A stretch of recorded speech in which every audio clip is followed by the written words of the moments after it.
kita mengucapkan terima kasih atas statement mengatakan AHY termasuk salah satu nominasi untuk mendampingi Ganjar. Dan itu merupakan suatu apresiasi. Kami memberikan apresiasi.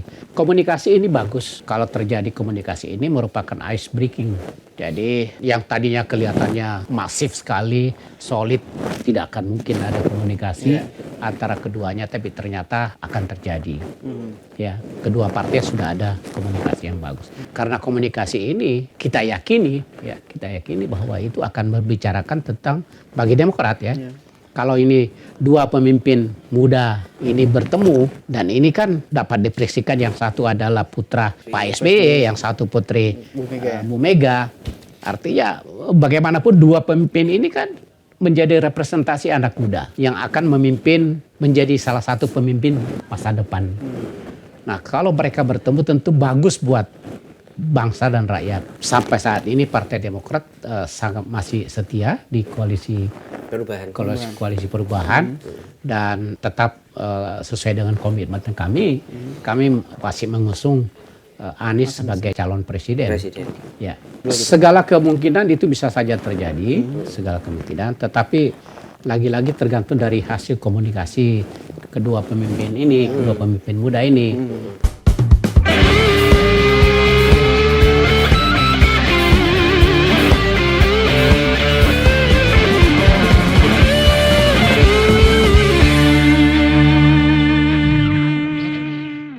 Sahabat Kompas.com, kembali lagi bersama saya Tatang Grino dan rekan saya Ramadan. Kita kembali lagi di acara kelas Wahid nomor satunya Kompas.com. Gaspol, ngobrol ngegas pasti Nampol.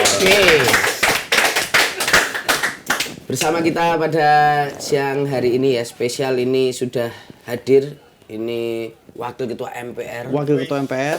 Dan juga ini anggota Majelis Tinggi Partai Demokrat. Pak Syarif Hasan. Nah, selamat siang, Pak. Selamat siang, Mas. Mas Tatang, gimana kabar? Baik. Sehat semua ya? Sehat kan? Amin. Masa harus bisa mengimbangi yang muda-muda.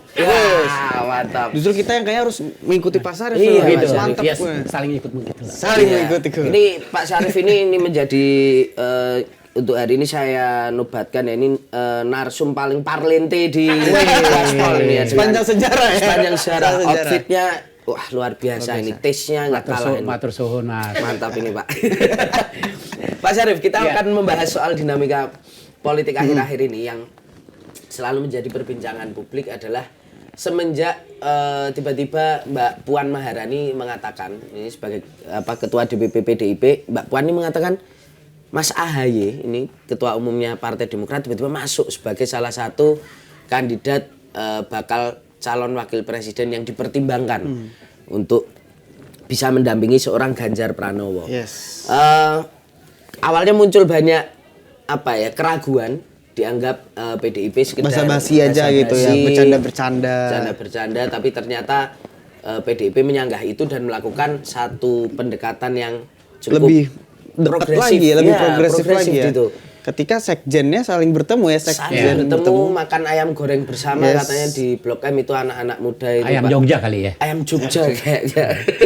Itu kemarin Minggu malam ya, Minggu sore ya Mas. Minggu sore gitu.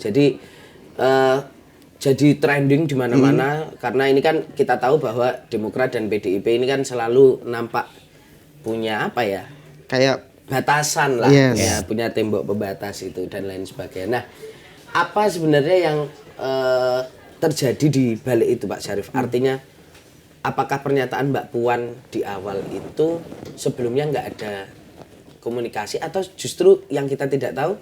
Sebenarnya sudah komunikasi ada dulu komunikasi sebelum Mbak Puan menyatakan bahwa Mas AHY ini masuk sebagai kandidat bacawa presnya Mas Ganjar ini. Ya, pertama terima kasih Mas Tatang sama Mas Kito ya atas acaranya ini. Saya setuju tetap program nomor 1 ya. Iya, mantap Bang Pak. Mantap. Jadi kebetulan saya juga di dapil saya nomor 1.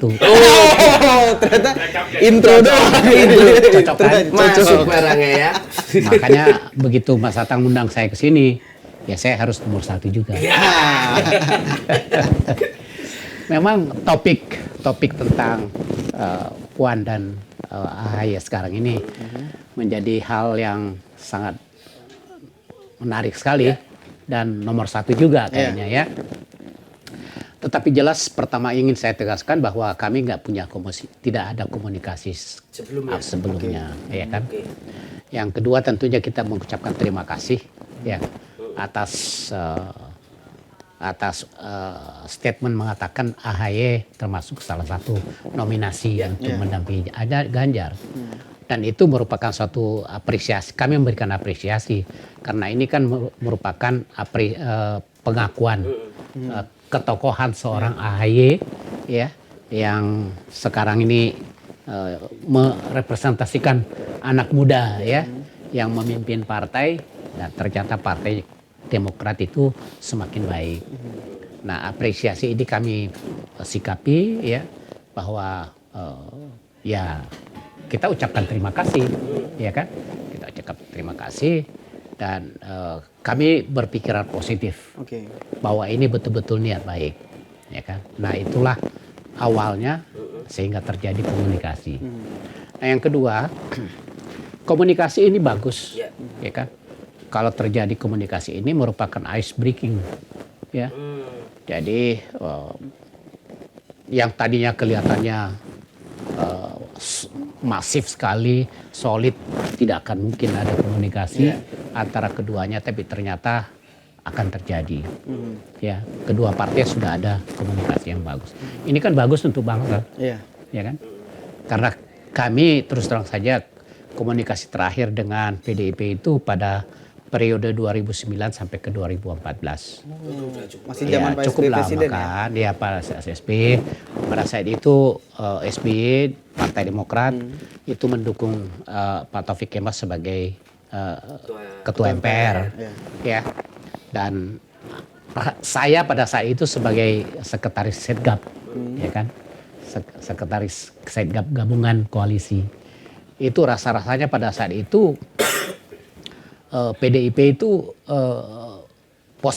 dia di posisi di partai oposisi. Tapi rasanya rasa koalisi gitu loh. Kenapa tuh Pak? Nah iya, saking bagusnya komunikasi ya. Komunikasi yang membuat kondisi politik pada saat itu sangat nyaman. Nah, kondisi ini berakhir di tahun 2014. Setelah itu tidak terjadi lagi komunikasi yang menyebabkan ada persepsi bahwa ini kok PDIP dengan Demokrat sudah tidak bisa bersatu kerjasama ya kan, sampai keluar beberapa statement dari sekjen PDIP ya kan, dan kami dari Demokrat katakan ya udah nggak apa-apa ya kan, sekalipun patut diingat kami tetap memberikan dukungan kepada Ganjar pada saat dia mencalonkan gubernur untuk periode yang kedua. Jadi sekarang dia itu masih dicalonkan oleh Demokrat, ya kan? Nah, itu sejarahnya. Jadi sekarang terjadi sesuatu isu nasional bahwa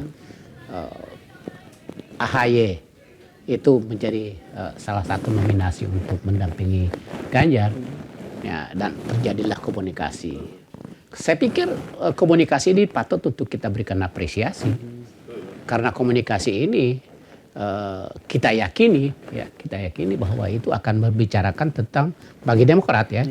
Kalau ini dua pemimpin muda ya yang berusia 40-an ya, ini bertemu ya kan. Dan ini kan dapat diprediksikan yang satu adalah putra Pak SBY, yang satu putri Bu Mega. Artinya bagaimanapun dua pemimpin ini kan menjadi representasi anak muda. Yang akan memimpin menjadi salah satu pemimpin masa depan. Nah, kalau mereka bertemu tentu bagus buat bangsa dan rakyat Indonesia. Oh, ada dua pemimpin anak muda yang bisa berkomunikasi dengan bagus, berbicara tentang bangsa, wawasan kebangsaan ke depan, berbicara tentang bagaimana membangun bangsa ini 5 tahun ke depan, 10 tahun ke depan, bahkan sampai 2045. Ya, sampai dengan Indonesia Emas. Nah, ini kalau mereka bertemu menyatukan misi dan visi, saya pikir ini bagus. Posisinya posisinya tetap saling menghargai, ya, saling menghargai. Nah, kita nggak tahu siapa tahu 5 tahun ke depan, 10 tahun ke depan, siapa tahu, ya, Oke. ya antara Partai Demokrat dan PDIP akan semakin firm untuk bersama-sama membangun bangsa. Karena memang membangun bangsa ini kan tidak bisa hanya satu partai, ya harus nggak bisa 2 partai, gitu. Tapi semuanya harus betul-betul kan diajak untuk berpartisipasi aktif. Berpartisipasi aktif itu dalam arti kata ya komunikasinya harus bagus. Ya. Jadi itu dijalin lagi. Ya ini dijalin lagi. Udah. Jadi kita berterima kasih, Terima kasih. bangga lah ya. Bangga punya pemimpin masa depan yang bisa berkomunikasi Satu sama lain. Ya. Pak Syarif, tapi ketika pertama kali Mbak Puan mengucapkan nama Mas Ahy sebagai salah satu kandidat cawapresnya Mas Ganjar, dari internal Demokrat sendiri seperti apa suasananya? Apakah kaget? Apakah sudah mengira-ngira atau seperti apa sih? Karena kan atau ini gitu. publik aja pun tidak menduga ya seorang Iya. Ahy kok bisa-bisa menjadi masuk dalam bursanya cawapres. Ya Mas terus Ganjar terang gitu. saja kami kaget dan tetapi tetap berpositif thinking. Oke. Ya. Kami kaget tapi berpositif thinking ya kan. Nah tetapi dengan adanya demikian berarti kan pintu tadinya tertutup kan terbuka gitu loh. Ya. Iya kan? Ya. Nah terbuka berarti kita ini rumahnya terbuka berarti bisa terima tamu gitu loh. Ya. Oke. Nah berarti sudah terjadi komunikasi yang tanda-tanda komunikasi yang bagus dan itu tentunya Demokrat sangat memberikan apresiasi ya kan. Ya udah. Jadi kalau sudah demikian ya yang lalu kita lupakan, kita melihat masa depan. Iya, kan? iya. Gitu. Nah, ini yang jadi juga pertanyaan publik adalah kapan sih Pak kira-kira Pertemuan kedua itu figur ini akan bertemu gitu? Ya sebagai pemimpin yang betul juga cukup sibuk, Mbak Puan kan sebagai ketua DPP, kemudian sebagai ketua DPR, sementara Mas Ahy juga tanggung jawabnya memimpin partai dengan apalagi sekarang sudah menjelang pemilu untuk dan sebagainya, banyak masalah yang harus diatur. Tentu dengan segala kesibukan kedua-duanya, ini tim kecil kan sedang mencari nih di mana waktu yang pas untuk kedua-duanya, sehingga mudah-mudahan bisa didapatkan waktu yang cocok untuk kedua-duanya sehingga pertemuan ini bisa terlaksana. Kita doakan aja. Kabarnya ada kabar dari ini Pak, apa namanya, rekan-rekan itu di lapangan berseliweran ditangkap katanya akhir pekan ini, itu benar nggak Pak? Ya itu saya pikir kalau ditangkap dari kabar berseliweran akhir pekan ini ya bisa juga enggak, bisa juga iya, tetapi tentunya lagi dicari waktu yang baik untuk kedua-duanya. Pak, dari pertemuan nanti yang akan digelar, kira-kira dari Demokrat sendiri mengharapkan outputnya seperti apa sih Pak? Apakah hanya sekedar pertemuan silaturahmi saja atau memang ada output yang lebih konkret gitu katakanlah? Yes, kami tentunya menghendaki ya bahwa setiap pertemuan itu pasti ada manfaatnya. Setiap pertemuan itu pasti ada topik yang dibicarakan. Dan kami memiliki suatu asumsi bahwa yang akan dibicarakan itu prioritasnya adalah bagaimana membangun kebersamaan, bagaimana membangun kebersamaan untuk kepentingan bangsa dan rakyat Indonesia dalam waktu jangka panjang. Saya pikir itu. Jadi kalau Pak Syarif melihat bahwa 2024 malah justru kerjasama ini belum akan terjalin gitu. Ini lebih ke untuk 2029, 2034 misalnya seperti itu, atau seperti apa Pak? Kita terlalu dini untuk berandai-andai, ya kan? Karena pertama kami sekarang di koalisi KPP, koalisi perubahan dan perbaikan, koalisi perubahan dan persatuan, ya kan? Sementara Ganjar di posisi koalisi yang lain. Nah, dari sisi misi kedua koalisi ini kelihatannya belum ada satu penyesuaian antara satu koalisi dengan koalisi lain. Jadi sampai saat ini Partai Demokrat sangat masih setia di koalisi perubahan dan tetap sesuai dengan komitmen kami masih mengusung Anies sebagai calon presiden. Ya. Tapi apakah mungkin merapatnya itu ya mungkin nggak sampai 2029 tapi mungkin ya 2024 kan bisa jadi 2 putaran gitu Pak. Apakah ada peluang-peluang juga mungkin merapat di putaran kedua gitu? Segala kemungkinan itu bisa saja terjadi, segala kemungkinan. Tetapi lagi-lagi tergantung dari hasil komunikasi kedua pemimpin ini, kedua pemimpin muda ini, ya kan. Jadi justru itulah kami mendorong dan kami mensupport kalau komunikasi ini semakin intens dilakukan. Ya kan. Nah Pak, ini yang menarik juga tadi kalau Pak Syarif mengatakan bahwa Mas AHY adalah representasi dari jelas Pak SBY dan Mbak Puan Bu Mega gitu. Nah ini menariknya juga terkait dengan pertemuan ini kemarin Pak SBY merespon dengan positif gitu. Dan kemudian kemarin juga disampaikan oleh Ketua DPP PDIP Eriko Sutarduga itu mengatakan Bu Mega juga memang udah nyuruh Mbak Puan untuk bertemu dengan pimpinan partai-partai termasuk Demokrat gitu. Artinya ada restu nih Pak dari seorang SBY dan seorang Mega. Ini apakah menunjukkan bahwa sebenarnya hubungan keduanya juga sudah membaik Pak? Karena kita tahu dalam sejarahnya ya kontestasi politik ini kadang atau Pak SBY dan Bu Mega ini berjarak berseberangan gitu. Terus. Ya, pada dasarnya niat baik untuk saling bertemu itu adalah salah satu rahmat yang diberikan oleh Tuhan, ya kan, bahwa kepada dua tokoh negarawan ini sudah bisa membuka diri. Saya pikir kita harus bersyukur, ya kan. Nah kebetulan yang menjadi duta besarnya adalah putra putrinya kan.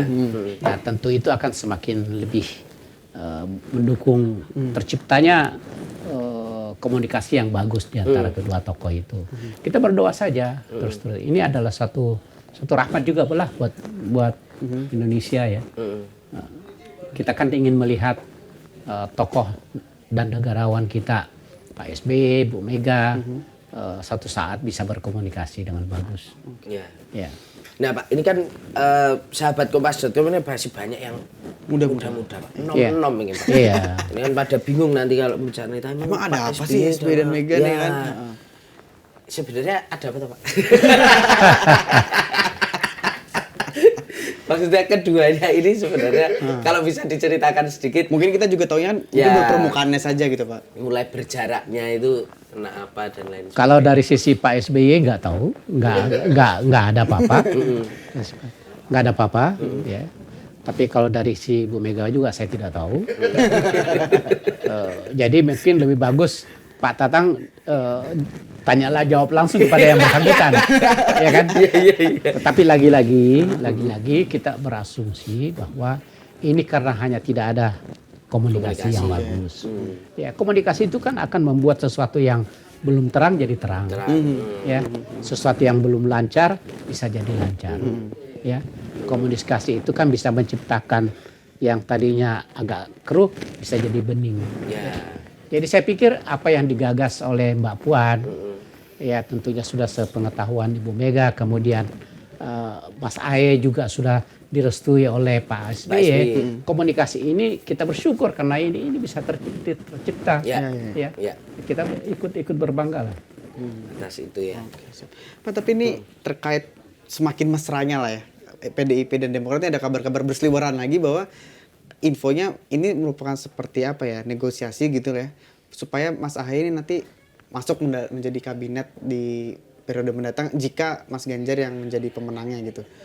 Ada informasi seperti itu atau gimana sih Pak? Mungkin bisa dikonfirmasi. Iya, kalau terus terang untuk menjadi kabinet itu tidak ada yang tahu. Oke. Pengalaman saya, ya gitu, itu untuk menjadi menteri itu tidak ada yang tahu kapan, dan kita saya sendiri baru sadar setelah dapat telepon dari Pak SBY. Sebelumnya nggak ada yang tahu karena itu undang-undang memang sudah menyatakan itu ada hak prerogatif presiden, ya kan? Ya kita lihat aja nanti bagaimana. Tapi kan Pak Syarif, negosiasi itu kan kadang-kadang sering disampaikan ya dalam proses jelang penjajakan koalisi kan kadang-kadang Ya, ada jadi dijanjikan gitu. itulah salah satu keuntungan dari komunikasi yang bagus. Jadi kalau komunikasi yang bagus itu semua permasalahan dan semua isu bangsa ini bisa diselesaikan. Artinya benar nggak sih Pak kalau ada tawaran bahwa kepada Mas Ahy itu untuk "Nah, kamu jadi menteri dulu. Kalau bergabunglah dengan kita jadilah menteri dulu." Gitu itu benar nggak sih Pak sebenarnya ada Itu kabar nggak ada tawaran seperti itu. Nggak ada tawaran seperti itu ya. Siap. Pak, ini kita agak flashback tadi Bapak memberikan kata kunci bahwa ini bisa menjadi kerjasama jangka panjang gitu ya Pak ya. Ini ada juga pendapat pengamat bahwa jangan-jangan komunikasi yang dibentuk oleh Mbak Puan dan Mas Ahy sekarang memang bukan buat 2024 tapi buat 2029 dan seterusnya. Itu memang apakah ada kemungkinan ya oke sekarang kita enggak dulu tapi di tahun berikutnya bareng gitu. Itu seperti apa Pak? Bisa saja terjadi, ya. Karena kita kan manusia itu kan selalu berpikir jangka pendek dan jangka panjang. Kalau jangka pendeknya nggak bisa ya jangka panjang, ya kan? Jadi dua visi ini ya yang memang menjadi pegangan bagi setiap orang, ya kan? Mudah-mudahan kita harapkan sepanjang sekali lagi komunikasinya ini bisa semakin bagus, kemudian perbedaan itu semakin tipis, ya kan? Persamaan semakin banyak, tidak tertutup kemungkinan. Ya kan? Nah ini juga ada dugaan ini Pak sebenarnya, ini saya lebih ke menduga gini Pak. Ini kan sampai hari ini Pak Jokowi rasa-rasanya masih ya katakanlah belum sepenuhnya firm ke Ganjar Pranowo, tapi juga masih sedikit banyak memberikan sinyal dukungan kepada Pak Prabowo gitu. Artinya mungkin nggak sih Pak bahwa pendekatan yang dilakukan pada Partai Demokrat oleh PDIP ini jadi satu langkah supaya ketika nanti di siapapun yang akan melaju ke putaran kedua katakanlah Pak misalnya bakal atau capresnya dari koalisi perubahan ini sudah kalah duluan, artinya ada suara yang dialihkan dukungannya ke salah satu di antara dua ini. Itu anggapan seperti itu gimana menjawabnya Pak ya? Atau terbalik ya? Atau terbalik. Bisa jadi. Bisa jadi. Masih optimis berarti Pak ya? Koalisinya Demokrat yang menang di putaran pertama, terus ada salah satu di koalisi ini yang tidak lolos masuk ya? kan Ya, artinya memberikan akhirnya saling memberikan. Nah itu mungkin nggak itu Pak? Kita lihat nanti kalkulasinya bagaimana, dan kalau masih ini kan 2024 pasti lama, kita lihat nanti bagaimana kalkulasi politiknya bagaimana, siapa yang bergabung dengan siapa, ya kita lihat aja nanti bagaimana dinamikanya yang terjadi.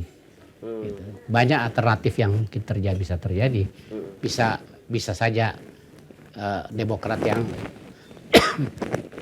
salah satu dari dua, ya kan? Ya kan? Bisa juga tidak, ya kan? Mudah-mudahan salah satu dari dua, ya kan? Terus siapa yang gabung dengan Demokrat, kita nggak tahu nanti. Siap. Nah, kalau dari sisi Demokrat nih Pak, kita membicarakan terakhir ini soal bakal pertemuan Mbak Puan dengan Mas Ahy. Dan Demokrat sendiri harapan paling realistisnya apa dari pertemuan itu Pak? Ya, pertama kami berharap komunikasi ini tetap berlanjut. Ya, sebesar apapun hasilnya. Tetapi ini kan bagus buat bangsa, bagus buat rakyat Indonesia. Yang kedua, saya masih memiliki suatu persepsi bahwa akan ada hasil yang bagus, positif buat kita semuanya. Dan tentunya hasil itu ya perlu kita harus berikan apresiasi. Saya pikir itu. Iya. Oke. Nah, ini kita close dulu ya. Jadi kita akan melanjutkan ke sesi yang kedua. Ini ada 2 sesi. Kita kan mau menang. Nah, kalau menang, ini loh, waktu ini harus dipertimbangkan. Maksudnya itu, jadi tidak ada maksud lain kecuali untuk bagaimana agar koalisi ini bisa menang. di Pilpres 2024. Tangan Ya, Pak Anies semuanya ada di tangan Pak Anies. Oke. Ya kita tunggu aja bagaimana. Itu kan komitmen bersama kita di tim 8 ya. Partai Demokrat memang di dalam posisinya sebagai salah satu koalisi perubahan itu memiliki aset yang luar biasa. Sosok AHY yang dalam survei Kompas itu juga memiliki elektabilitas yang 4 besar lah untuk capres, kemudian untuk cawapres juga masuk di dalam 4 besar. Sebaliknya kalau yang ditunjuk itu adalah AHY, apakah Nasdem akan tetap di koalisi KPP? Karena kan dari hasil pembicaraan itu kan kelihatannya statement yang keluar katanya seakan-akan bahwa ya gimana kalau bukan AHY. Nah sekarang kita balik, bagaimana kalau AHY? Kalau AHY.